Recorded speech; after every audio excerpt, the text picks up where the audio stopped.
Hello everyone, welcome to the channel Gyan Anveshan. मैं समीक्षा सिंह। तो गाइस, आज हम डिस्कस करेंगे क्लास 6 के chapter 6 the living organisms characteristics and habitat. Okay, तो लिविंग ऑर्गेनिजम्स की हैबिटेट क्या क्या हो सकते हैं और उनकी कैरेक्टरिस्टिक्स क्या होती हैं।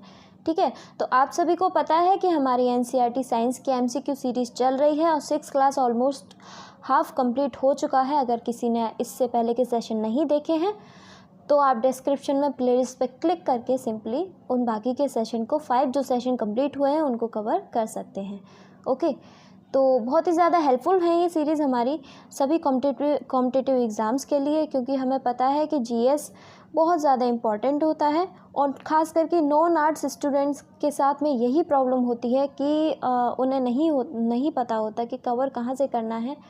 तो हम एमसीक्यूज़ के थ्रू चैप्टर्स को कवर करते जाएंगे जिससे एक अंडरस्टैंडिंग डेवलप हो और आपको एग्ज़ाम में प्रॉब्लम भी ना आए। तो चलिए पहले क्वेश्चन से शुरू करते हैं।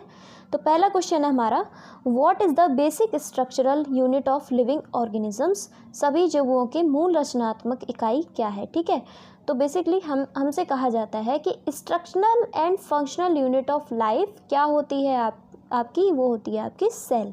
ठीक है, वो होती है आपकी सेल। सेल बेसिकली सबसे मतलब एक कह सकते हैं कि कंप्लीट ऑर्गेनिज्म है अपने आप में, जो कि एक लाइफ को लिए हुए है। ठीक है, जिनसे मिलकर के क्या बनते हैं, आपके टिश्यू बनते हैं, देन ऑर्गन बनते हैं, देन ऑर्गन सिस्टम बनता है और उसके बाद क्या बनता है, आपका ऑर्गेनिज्म बनता है। ठीक है, इस तरीके से लाइफ बनी है।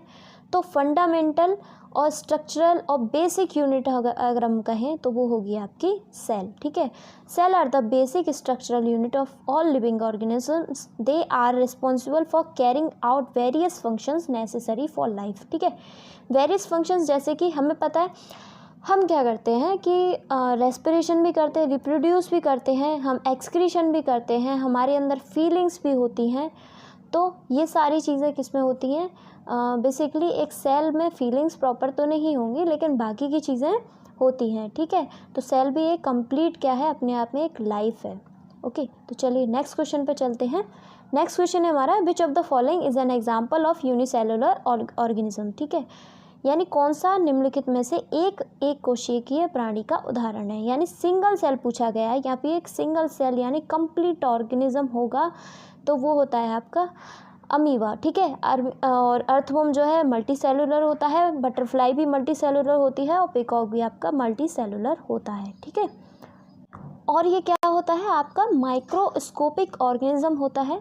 यानी हम इसे एक अंडर माइक्रोस्कोप के अंदर ही हम इसे क्लियरली विजिबल देख सकते हैं। ठीक है, ये माइक्रोस्कोप के अंदर ही क्लियरली विजिबल होता है, या फिर हम ये भी कह सकते हैं।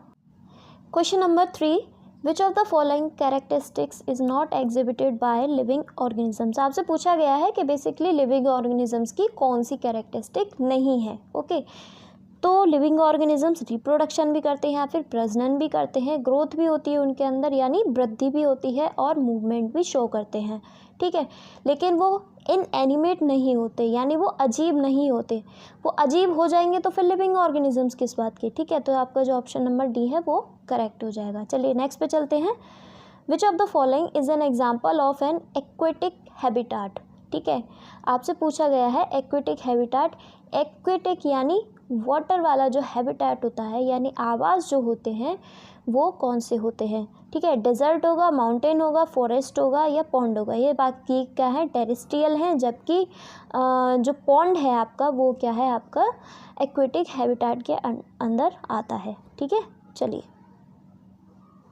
अब देखिए यहाँ पर आपके सामने एक वर्ड है एक्वेटिक। ठीक है, अगर मैं इस वर्ड को 2 पार्ट्स में ब्रेक करूँ यानी मैं एक्वा वर्ड को अलग कंसीडर करती हूँ तो एक्वा का मीनिंग होता है वाटर। ठीक है, एक्वा का क्लियर मीनिंग होता है वाटर। जहाँ पर भी ये वर्ड आ जाए यानी AQUA तो आप इसको डायरेक्टली रिलेट करें वाटर से। ठीक है, एक ट्रिक है। ओके, चलिए नेक्स्ट क्वेश्चन हमारा, which of the following is a biotic component. निम्नलिखित में से कौन सा आवास जीवाश्मीय घटक है। यानी बायोटिक का, बायो का मतलब होता है लाइफ, कंपोनेंट जो है हैबिटेट का। ठीक है, तो प्लांट्स होते हैं, रॉक होती है, एयर होती है, हवा होती है। तो आपको पता है कि प्लांट्स ही लिविंग ऑर्गेनिज्म है, यानी ये क्या हो जाएंगे आपके बायोटिक कंपोनेंट हो जाएंगे, किसके, हैबिटाट के, ठीक है, यानी आवास के। चलिए नेक्स्ट क्वेश्चन पे चलते हैं। नेक्स्ट क्वेश्चन है हमारा which of the following next question number 6, which of the following habitat has a hot and humid climate. ऐसा कौन सा क्लाइमेट है, ऐसा कौन सा हैबिटाट है जो गर्म भी होता है और आर्द्र भी होता है। आर्द्र मतलब आर्द्रता होती है, आर्द्रता रिलेटेड होती है ह्यूमिडिटी से, ठीक है, ह्यूमिडिटी यानी कितना मॉइस्चर प्रेजेंट है एयर में, ठीक है, तो बेसिकली उसे हम कहते हैं ह्यूमिड क्लाइमेट। और वो साथ में क्या होना चाहिए, हॉट भी होना चाहिए। तो ऐसा क्लाइमेट कौन सा होगा, वो होगा आपका रेन फॉरेस्ट। जो हैबिटाट होते हैं वो कैसे होते हैं, हॉट भी होते हैं और ह्यूमिड भी होते हैं, यानी गर्म भी होंगे और आर्द्र भी होंगे, ठीक है। चलिए नेक्स्ट पे कुछ चलते हैं। नेक्स्ट क्वेश्चन है हमारा which of the following is a correct sequence of organization in living organisms. अभी मैंने डिस्कस किया कि जो फंडामेंटल और बेसिक यूनिट है लाइफ की वो है क्या, आपकी सेल। तो सेल से क्या बनता है, टिश्यू बनते हैं, ऑर्गन बनता है, देन ऑर्गन सिस्टम बनता है, और उसके बाद में क्या बनता है, एक कंप्लीट ऑर्गेनिज्म बनता है, जो कि आपका ऑप्शन नंबर ए आपका करेक्ट है। चलिए नेक्स्ट क्वेश्चन पे चलते हैं। Which of the following is N abiotic component of habitat. Bio means life, bio मतलब हो गया कि इसमें लाइफ एब्सेंट है, ए का मतलब एब्सेंट, बायो यानी लाइफ, ठीक है, यानी एब्सेंट लाइफ हो गई। तो आपका इसमें क्या आंसर होगा, soil, plant, animals and bacteria. बाकी के जो 3 ऑप्शन है ये बायोटिक कंपोनेंट हैं, जबकि ए जो ऑप्शन है हमारा यानी सॉइल, ये आपका क्या हो जाएगा, बायोटिक कंपोनेंट। चलिए नेक्स्ट क्वेश्चन पे चलते हैं। Which of the following is a terrestrial habitat, ठीक है, इनमें से कौन सा एक क्या है आपका टेरेस्ट्रियल हैबिटाट है। तो क्या होगा, पॉन्ड, ओशियन एंड रिवर, ये तीनों किससे रिलेटेड हैं, ये एक्वेटिक हैबिटाट है, यानी कैसे हैं, वाटर वाले हैबिटाट है। जबकि आपका फॉरेस्ट कैसा होगा, टेरेस्ट्रियल हैबिटाट के अंदर आता है, ठीक है। ओके, तो नेक्स्ट क्वेश्चन है हमारा which of the following habitat has a very low temperature. तो बेसिकली आपसे पूछा गया है कि कौन सा हैबिटाट होता है जिसका सबसे कम तापमान होता है। तो टुंड्रा होते हैं, रेन फॉरेस्ट होते हैं, ग्रासलैंड होते हैं, डेजर्ट होते हैं। डेजर्ट, रेन फॉरेस्ट, ग्रासलैंड का इनका बहुत ज़्यादा टेम्परेचर होता है, जबकि टुंड्रा का सबसे कम टेम्परेचर होता है, ठीक है, बहुत ही कम टेम्परेचर होता है। चलिए नेक्स्ट क्वेश्चन पे चलते हैं। नेक्स्ट क्वेश्चन है हमारा which of the following is an example of an aerial habitat, ठीक है, इनमें से कौन सा एरियल हैबिटाट है।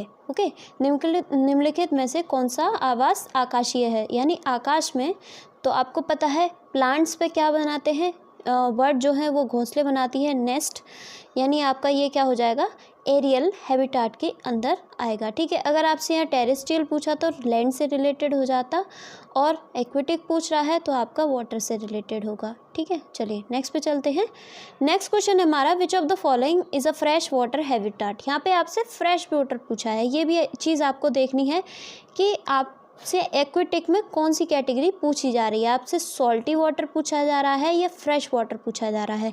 तो आपको पता है कि जो रिवर जो होती हैं वो आपकी क्या होती हैं, फ्रेश वाटर हैबिटाट के अंदर आती हैं, जबकि ओशियन आपका किस में आता है, ये आता है आपका सॉल्टी वाटर में। और डेजर्ट तो एक टेरेस्ट्रियल हैबिटाट है, ये किसी एक्वेटिक हैबिटाट का पार्ट नहीं है। ओके, चलिए next question which of the following is a correct statement about living organisms. तो आपसे पूछा गया है कि लिविंग ऑर्गेनिज्म से रिलेटेड इनमें से कौन सा करेक्ट स्टेटमेंट है, यानी हम अभी ऑप्शंस के थ्रू देखते हैं कि विच वन इज़ करेक्ट। जीवित प्राणियों की श्वसन क्रिया होती है, जीवित प्राणियों की वृद्धि नहीं होती, जीवित प्राणियों का प्रजनन नहीं होता, जीवित प्राणियों की गति नहीं होती। देखिए जीवित प्राणियों में वृद्धि भी होती है, प्रजनन भी होता है और गति भी होती है, लेकिन यहाँ पे क्या है, नहीं लिखा हुआ है, जबकि श्वसन क्रिया होती है, यह आपका ऑप्शन करेक्ट हो जाएगा। यानी लिविंग ऑर्गेनिजम्स रेस्पायर यानी रेस्पिरेशन करते हैं, क्या, लिविंग ऑर्गेनिजम्स। चलिए नेक्स्ट क्वेश्चन को देखते हैं। Which of the following is a correct statement about non living things. इनमें से आपसे पूछा गया है कि नॉन लिविंग थिंग्स के बारे में कौन सा स्टेटमेंट आपका करेक्ट है। Non living things grow and reproduce, non living things do not change, non living things respire, non living things do not need energy. तो नॉन लिविंग थिंग्स को energy की भी ज़रूरत होती है। क्यों? क्योंकि आपको पता है जैसे कि आपके पास कार है, ठीक है, उसको प्रॉपर फ्यूल की ज़रूरत होगी। मान लीजिए वो इलेक्ट्रिक है तो उसको एनर्जी की फॉर्म में मतलब इलेक्ट्रिसिटी चाहिए, ठीक है, रन करने के लिए। और रेस्पिरेशन वो करेंगी नहीं और चेंज वो होती नहीं है। आज जैसी है वो आपको 10 साल बाद भी वैसी की वैसी ही मिलेगी, ठीक है। Non living things grow and reproduce, वो रिप्रोड्यूस नहीं करती और ना ही वो ग्रो करती हैं, तो आपका बी ऑप्शन इसमें करेक्ट हो जाएगा। चलिए नेक्स्ट क्वेश्चन पे चलते हैं। नेक्स्ट क्वेश्चन है हमारा, which of the following habitat has a dry climate and sparse vegetation, यानी निम्नलिखित में से कौन सा आवास सूखी जलवायु और बिखरी हुई वनस्पति के साथ होता है, ठीक है। यानी आपका मरुस्थल होगा यानी डेजर्ट होगा, रेन फॉरेस्ट होगा, टुंड्रा होगा, ग्रासलैंड होंगे, ठीक है। ग्रासलैंड में ग्रास वाइज टाइप स्ट्रक्चर होते हैं, तो यानी ये स्पार्स और ड्राई तो नहीं होगा, रेन फॉरेस्ट भी ड्राई नहीं होगा, ना ही टुंड्रा ड्राई होगा, तो आपका ए ऑप्शन इसमें करेक्ट हो जाएगा। बेसिकली यहाँ पर बहुत ही ज़्यादा कम लो रेनफॉल होता है, बहुत ही कम बारिश होती है और बहुत ही ज़्यादा टेम्परेचर यहाँ मतलब हम कह सकते हैं बहुत ही ज़्यादा टेम्परेचर डेजर्ट का होता है, ठीक है। नेक्स्ट क्वेश्चन पे चलते हैं। Which of the following is a correct statement about the rain forest habitat, इनमें से रेन फॉरेस्ट हैबिटाट का कौन सा जो है स्टेटमेंट करेक्ट है, यानी वर्षा वन आवास का हैबिटाट आपको बताना है। Rain forest have a very low temperature, rain forest have abundant rainfall, यानी वर्षा वनों में प्रचुर वर्षा होती है, यानी पर्याप्त वर्षा होती है, यानी अच्छी खासी बारिश होती है। Rain forest have desert like and climate, वर्षा वनों में मरुस्थली जैसी जलवायु होती है, डेजर्ट लाइक क्लाइमेट तो नहीं होगा, ठीक है, बिकॉज दोनों ही जो है हैबिटाट डिफरेंट है। Rain forest have a very dry climate, ठीक है, तो ये ड्राई क्लाइमेट किसका पार्ट है, डेजर्ट का पार्ट है, तो ये भी आपका ऑप्शन नहीं होगा, तो आपका ऑप्शन नंबर बी जो है करेक्ट है। यानी the correct statement about the rain forest habitat is that it has abundant rainfall, यानी यहाँ पर प्रचुर अवस्था में क्या होती है, बारिश होती है। Rain forest are known for their high precipitation, यहाँ पे जो है प्रेसिपिटेशन की जो टाइमिंग ड्यूरेशन होता है यानी अमाउंट होता है वो बहुत ज़्यादा होता है, ठीक है। विच support the growth of diverse plant and animals, ठीक है, यानी यहाँ पर बहुत ही ज़्यादा डिफरेंट टाइप के प्लांट्स मिलते हैं, एनिमल की स्पीशीज़ मिलती हैं, और यहाँ पर अदर हैबिटाट के कंपैरिजन में यहाँ पर जितनी भी स्पीशीज़ होंगे लिविंग ऑर्गेनिज्म की वो ग्रोथ भी जल्दी ही करती हैं, ठीक है। चलिए नेक्स्ट क्वेश्चन पे चलते हैं। Which of the following habitat is characterized by a mixture of salt water and fresh water, ठीक है। तो जहाँ पर ऐसा हैबिटाट जहाँ पर फ्रेश वाटर, ठीक है, और सॉल्ट वाटर जो है वो एक साथ मिलते हैं, उसको हम क्या कहते हैं, एस्चुरी कहते हैं, उसको हम क्या कहते हैं, estuary. An estuary is characterized by a mixture of salt water and fresh water, it is a transitional zone where a river meets the sea, ठीक है, यानी ये एक संक्रांति क्षेत्र है जहाँ नदी समुद्र से मिलती है, ठीक है, सिंपल सी चीज़ है। ओके गाइज, तो आपका नेक्स्ट क्वेश्चन है which of the following is an adaptation of desert plant to conserve water. तो बेसिकली आपसे पूछा गया है कि जो आपके डेजर्ट प्लांट होते हैं उनकी जो लीव्स होती हैं वो किस तरह की होती हैं, जो कि बेसिकली जल का संरक्षण करती हैं, ठीक है। तो उन पत्तियों का आपसे स्ट्रक्चर पूछा गया है कि वो कैसी होती हैं। थिक एंड वैक्सी लीव्स होती हैं, ब्रॉड एंड फ्लैट लीव्स होती हैं, थिन एंड डेडिकेटेड लीव्स होती हैं, निडल लाइक लीव्स होती हैं, ठीक है। तो थिक एंड वैक्सी लीव्स होती हैं क्योंकि टू कंजर्व वाटर, इनकी जो वाटर को कंजर्व कर सकें, और these leaves reduce water loss through transpiration and protect the plant from excessive evaporation in the arid desert environment, ठीक है। अगर कंजर्वेशन के भी केस में पूछा जाए तो आपका ऑप्शन नंबर ए करेक्ट होगा, क्योंकि लीव्स जो है थिक होंगी तो वो अपने अंदर वाटर को सही से कंजर्व कर पाएंगी और जो प्लांट का ओवरऑल लाइफ स्पैन होगा वो भी ज़्यादा होगा, ठीक है। चलिए नेक्स्ट क्वेश्चन पे चलते हैं। Question number 19, which of the following is correct statement about terrestrial habitat. तो टेरेस्ट्रियल आपसे पूछा गया है यानी स्थलीय आवासों के बारे में आपसे स्टेटमेंट कौन सा करेक्ट है ये पूछा गया है। Terrestrial habitat are the habitat found in water bodies. स्थलवासी आवास जलीय शरीरों में पाए जाने वाले आवास हैं। Terrestrial habitat are the habitat found on land. ठीक है, टेरेस्ट्रियल का मतलब ही लैंड होता है, तो ऑप्शन नंबर आपका बी करेक्ट हो जाएगा। जबकि जो ए ऑप्शन है वो वाटर बॉडीज़ वाला, ये है आपका एक्वेटिक हैबिटेट। ठीक है, चलिए नेक्स्ट क्वेश्चन पे चलते हैं।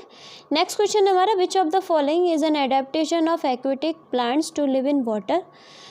तो आपका ब्रॉड एंड फ्लैट लीव्स होती हैं किसकी, एक्वेटिक प्लांट्स की, बिकॉज उनको वाटर पे फ्लोट करना होता है प्लांट्स को, जिस वजह से उनकी जो लीव्स होती हैं प्लांट्स की, एक्वेटिक प्लांट्स की, वो कैसी होती हैं, ब्रॉड होती हैं और फ्लैट होती हैं, जैसे कि आपका लोटस का प्लांट। ठीक है, चलिए नेक्स्ट क्वेश्चन को देखते हैं। द नेचुरल होम और environment of an organism is called its.